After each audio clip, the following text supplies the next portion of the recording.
Wait, what? These aren't art supplies? Oh my goodness, is this whole kit just full of junk? No way! These are our art supplies today.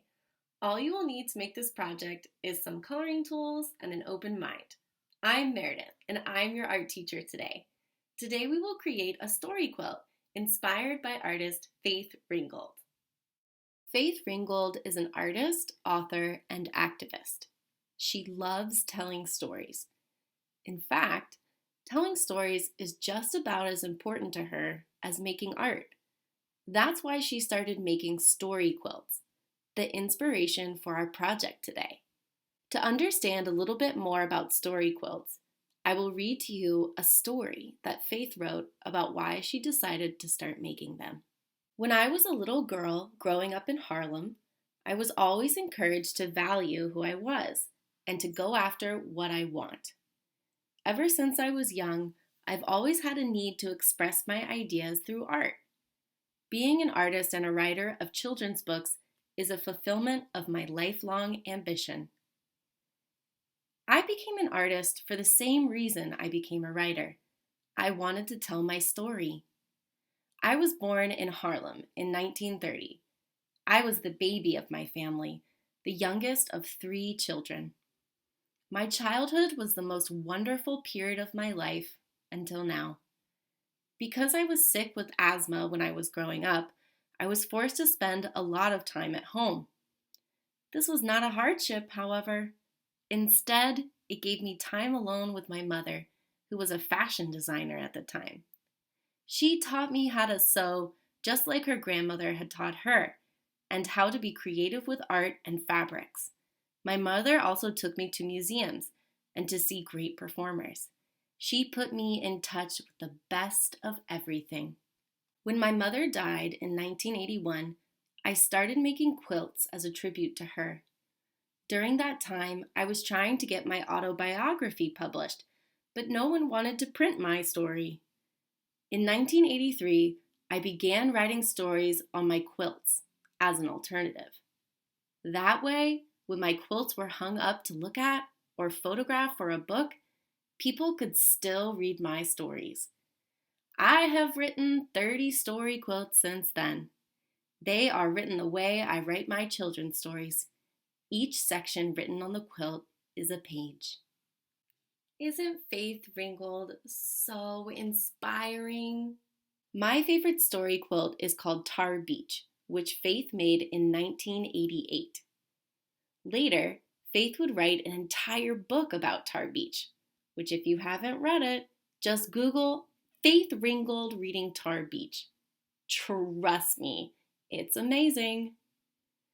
The story quilt is inspired by Faith's childhood memories of spending hot summer nights on the roof of her apartment building to escape the heat.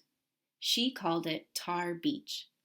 Faith would lie on her back and stare up at the stars and look at her favorite bridge, the George Washington Bridge, all lit up.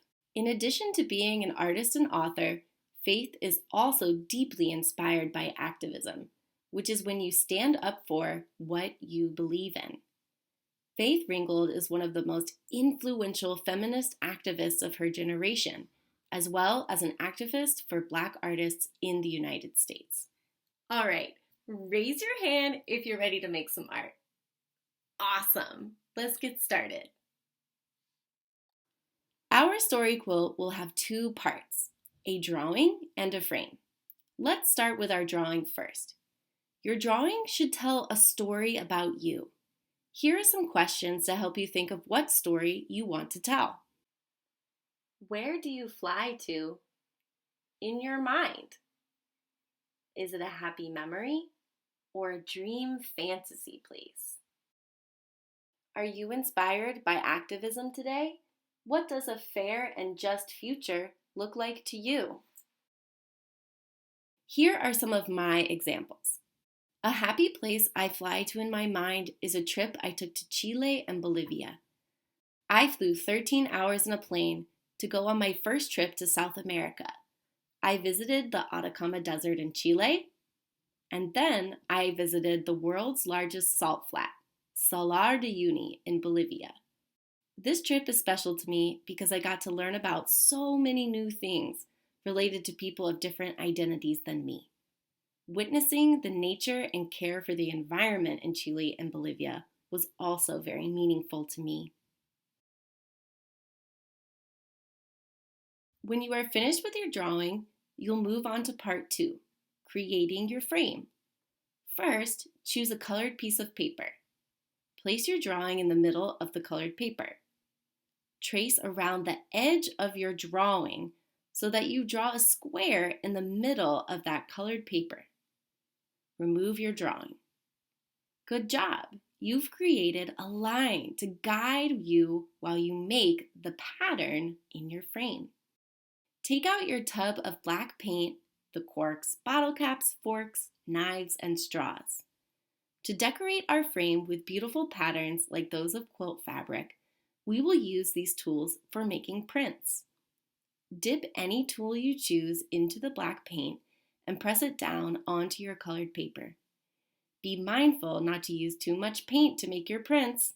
Believe me, a little goes a long way. Experiment with different tools around your house if you would like. The sky is the limit.